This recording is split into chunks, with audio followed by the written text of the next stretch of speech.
Hello and welcome to Women in Retail Talks. I'm Christina Stidham, Digital Content Director at Women in Retail Leadership Circle.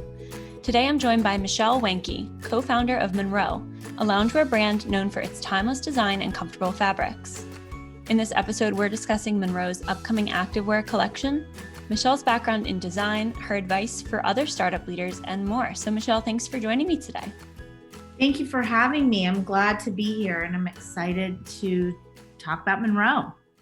Yeah, so let's start off talking about Monrow. Why don't you tell me about the brand? What was the white space that you saw when you were launching, and what's the focus or mission behind the brand apparel? So Megan and I went to Otis College of Art and Design. We majored in fashion design together. That's where we met.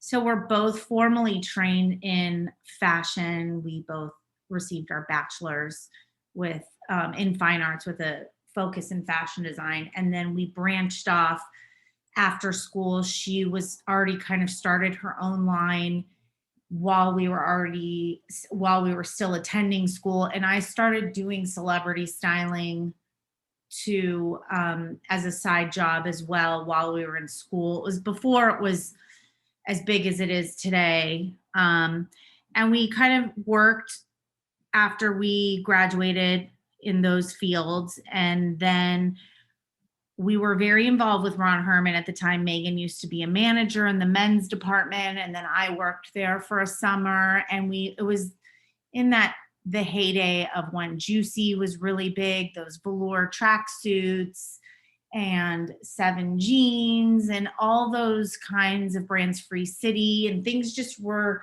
really always launched at Ron Herman, Fred Siegel. And we saw all these trends right in front of us. And then I think us just working in the industry in different capacities, we saw that people, especially this LA lifestyle of going to get coffee in your tracksuit, was getting bigger and bigger. But there were no real like sweatsuits that were low key. Everything was more bubblegummy and loud at the time. Juicy was all these like bright pop colors. And Megan and I wanted to create something that was a little more low key, a little more sophisticated and just quiet, but you still felt really put together when you went to go out and get your coffee, and you weren't making this loud statement, but you felt like chic yet comfortable. Yeah, I love that. So can you talk a little bit more about your professional background and your career journey before you launched Monrow with your co-founder? So she had a line, Megan had a line, and it was called George, her last name. And it was these little cute fashion tops. And John Ashaya started buying them for Ron Herman Melrose, and they were doing pretty well. And then she got a showroom and she started that line, but it was really starting to grow. And I think she realized while she was in it that she really wanted and needed a partner to kind of handle the workload and bounce things off of. And I think she was probably at the time thinking she wanted that kind of synergy. And I was doing celebrity styling, really in that music video award show world. So I was really seeing these like really high fashion pieces and how they were constructed and learning about just silhouettes and what looks best on people, how to fit things so it's flattering, just all about fitting and making people look their best in garments, really. And I think that we were still friends, and we were just bouncing ideas off of each other one day while we were working, and we kind of were like, okay, let's maybe not at this moment we can start this, but maybe down the line, because I think we were just so caught up and busy with what we were doing, but we knew we wanted to do something together. Sounds like you guys really are a great pair working together. You have similar expertise, but also really niche focuses in different areas. So talking about, the design of the apparel, obviously great design is at the heart of the brand, and that's where you both have your expertise. So what is your inspiration, or what keeps inspiring you when you're doing each new collection, and what makes your apparel unique and innovative, yet at the same time still staples for everyone's wardrobe? I think when you're a designer at heart, you are inspired by, it could be anything and everything as the day goes by, just from traveling or just going to do your errands, or anything could spark up some type of inspiration. I think just keeping your mind open and always just being aware of things that inspire you, and just looking at those things and trying to get in that mindset. I think as your line grows and becomes bigger and bigger, the challenges shift. It's not always about like being inspired, because that is a constant. It's about this like gentle balance of giving the marketplace what they want, meeting the demands and the needs of all the retailers that you sell to, with trying to maintain the brand, the core of the brand and what the brand is, and not getting off track. And then you have this whole other dimension of e-commerce now. So you're really speaking to a lot of people, and you're trying to tap a lot of different customers with maintaining the brand's integrity, but still the demands of the marketplace, within terms of somebody's, basic everyday needs and where they are in life. Like right now, it's all after COVID. So we have just kind of this different need in our wardrobe as than when we did a couple months ago, when we were all staying home much more. So just constantly listening to the marketplace, but always making sure that you're updating, but within the realm of what the brand truly is and what people come to you for, and not forgetting that. Yeah. So can you talk about what makes your apparel unique? I know you have this line called Super Soft, and people really love it. So can you talk a little bit more about the construction of your apparel? What sets us apart really is that we're both classically trained in fashion. So we have a strong background in design and fitting, and really the actual beginning steps to the end steps of producing a garment. And I think we really understand every step so well, from building the company ourselves, especially in the beginning, and doing everything ourselves. You're always going to get, our standards are so high for fabric quality, for the way a garment looks. The fit of a garment is just couldn't be more important to us. I think that's just like number one. How it fits, how it wears.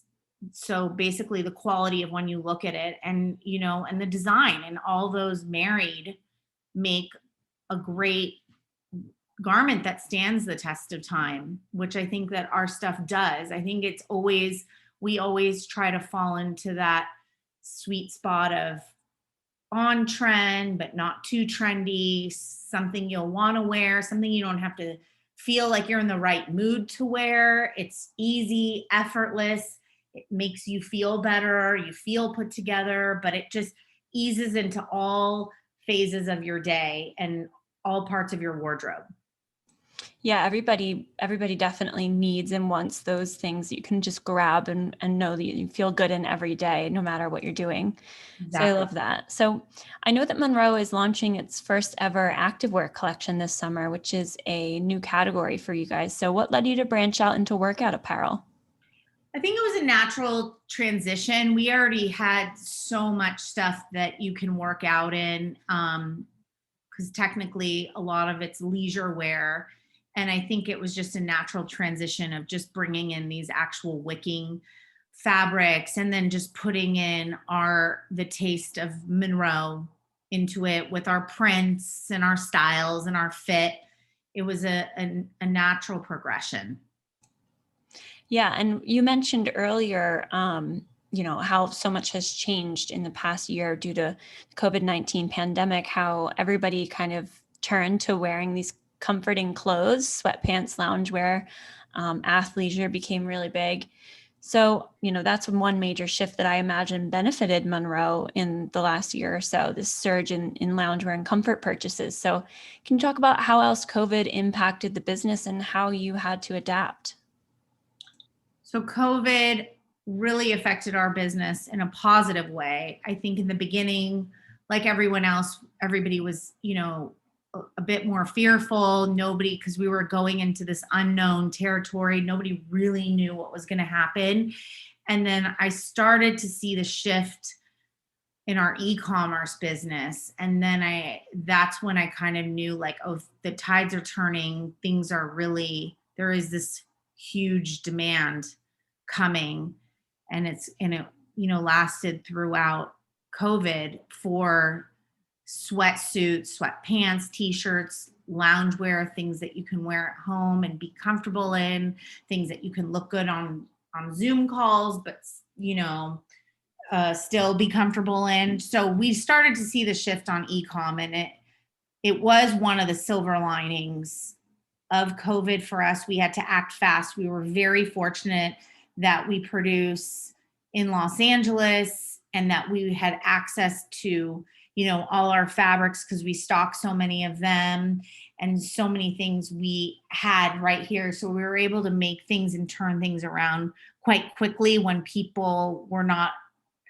able to access as much as we were because they're a newer company or they don't stock fabrics and stock styles. We were able to meet the demand, I think, more so than a lot of people, which really helped us. But it was also a very challenging time being a business owner and trying to navigate the employees, make them feel safe during this time, and really have people come together and be that kind of consistent and strong leadership that, employees look for during a really unprecedented time that we really didn't know what was going to happen. Yeah, that's a great point. So with your brand growing, consumer demand growing for loungewear during this time, did you have to expand your team? And can you talk a little bit more about leading a team that's kind of dispersed and remote, as I imagine many of your team, at least your corporate team, was? Yes. So we didn't increase the team right away. We really stuck with everybody who's been with us.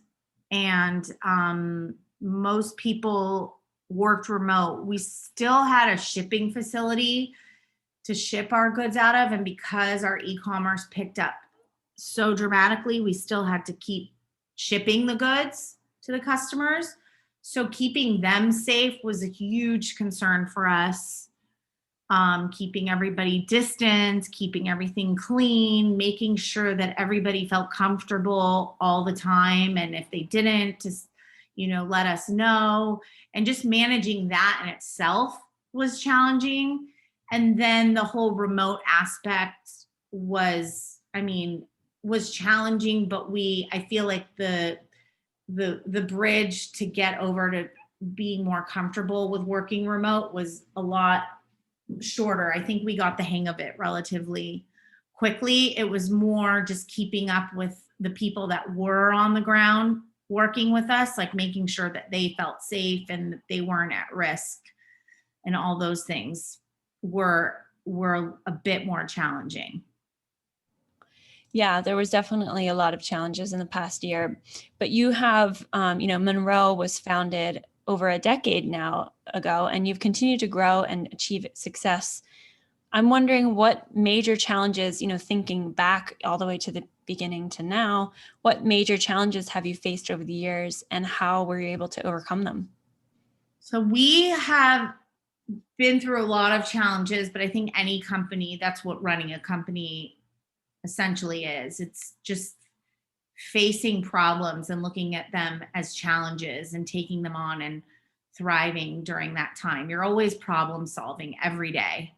So to think there's no challenges or there's times where there's more, you pretty much every day there's problems. That's what I always tell our employees. I'm like, we're here because we're here to solve problems. That's what essentially we're manufacturers too. So there's a lot of problems with that. That's all you're dealing with. I think being really psychologically flexible and nimble and being open to listening to people and then assessing from there, and not being so impulsive and just, really trying to make the best decisions. But yes, you have to make the best decisions all the time and pretty fast. As time goes on, I mean, you hope to get better at it. Megan and I survived the economic crash in 2008 as a business, and we survived that because we were a newer business. So we weren't at this like very high level. So we didn't have like all these big drops that other companies saw. We were still coming up. So I think that helped us in that situation. I think every situation came with its own silver linings. Like that was the silver lining in that situation. COVID, it was, our category happened to be on fire. But yeah, there's not one huge challenge that sticks out to me per se, except that, I just go into it that knowing that there's going to be challenges every day. Yeah, that's a great point. I love what you said about we're here to be the problem solvers. And that's really true. Yeah, it's the only mindset to have to survive. So I'm thinking of how you have your wholesale partnerships where you're listed in stores like Revolve, Saks Fifth Avenue, Neiman Marcus. How did you get into these stores? What was that placement like when you were first branching out into beyond e-commerce with these partners? It's not easy. Especially these bigger stores, you definitely have to be ready. It's not something that you can take on if you just are new to the business and just getting into things and you start shipping department stores. Shipping department stores comes with a lot of guidelines. There's a lot of rules you have to follow. There's a lot of logistics, and you really have to have those in place they're pretty standard for any industry when you ship big box stores. So it's not something to just like, you're not going to make an order and then pack it yourself and then put it in a box and ship it like casually to a department store. It doesn't work like that, because they have big systems that need to talk to your systems. So it's not like a beginning step. And then from the beginning, just to even get a PO from them, you have to have showrooms, the right salespeople. It's definitely a process. And it begins with the selling process and having the right salesperson who represents your brand the way you want it to be represented, who has those relationships with the buyers of these stores is key. And then having these showrooms and then just managing that all. It's really, it's a big world, and it takes a lot of management and attention. And obviously a lot has changed in the retail industry since Monrow started. Do you have any advice? You've been through all of these challenges. You've continued to be successful. Do you have any advice for young startup leaders, young meaning a brand new company, maybe they've only been around a year or two, or they're just starting out now, for these leaders on how to stay innovative to survive as the industry changes going forward? I think when you're starting a business, I think the key components are keeping that drive. Just if you are an entrepreneur, I think you're naturally driven and you have that passion, and that's why you become an entrepreneur and you start a business. And that's really what I think sets you apart. And then making sure that drive and that passion, that you stay consistent. And it really is like a lot of cliche things that are said over and over again, but it's true. It's like just about being consistent, showing up, being there, just doing the work, putting in the time, and just, it's to think that it's going to be smooth sailing and all these narratives that you might have in your head are that's not how it goes. It gets messy, and just being able to flow with the mess and just keep going and know things are not going to be perfect. They're probably never going to be perfect, and just trying to ride the wave every day and just showing up and being there and just engaging with all the people and just persevering, to me, is truly important. And I think the way I treat it, I don't know, a lot of people probably don't, but I look at it as like it's like a type of athleticism. Like I really look at it as a game. It's like I'm the athlete and I have to treat myself as an athlete to come and play this game every day and be in the best mindset, get, take care of yourself properly with, just whatever it may be, health, sleep, basic necessities. I think is really important because you'll burn out. And I think that you need that drive and that energy to keep going. So you really have to address taking care of yourself. Yes, that's a great point. I feel like that's really come up in the last year, as everybody's trying to survive and take care of themselves at home during all of this. That's a great reminder. So yeah, and I think it doesn't need to be overwhelming either. I know people are like, oh, self-care, and their mind goes, well, I mean, basic self-care is just making sure you get a good amount of sleep for your body, knowing what that is, hydrating and eating, well and consistently throughout the day, because your mind really is like your greatest tool and you need to keep it healthy and going, because that's what's going to keep you alive, your business alive, making those decisions in a moment's notice. If you're not at that peak performance most of the time, it's not going to serve you well. 100%. That's a great point. So for my last question, I'm wondering what you see in the future for yourself and for Monrow. I see right now in our future, we're just only growing. We keep expanding categories. We have a lot of new gauze and poplins and pants and all these incredible new areas, but still true to Monroe and just keeping Monroe relevant and still being in the game 16 years later, that people love and come to us for is an honor in itself. And I think that's what we see, just the company just keep on growing and just more people wearing Monroe. Awesome. Well, best of luck with the activewear collection. And I'm really excited to see how your brand grows in the future. So thanks so much for joining me on this episode of Women in Retail Talks. Thank you so much for having me, and have a great day. Thanks for listening. For more information on this podcast, please check out our podcast channel page at womeninretail.com/podcasts for show notes. Women in Retail Talks is available on Apple Podcasts, Google Podcasts, Stitcher, and Spotify. Make sure to subscribe on our podcast channel page as well. If you've enjoyed this episode, please take a few moments to rate and review. Thanks, and until next time, this has been Women in Retail Talks.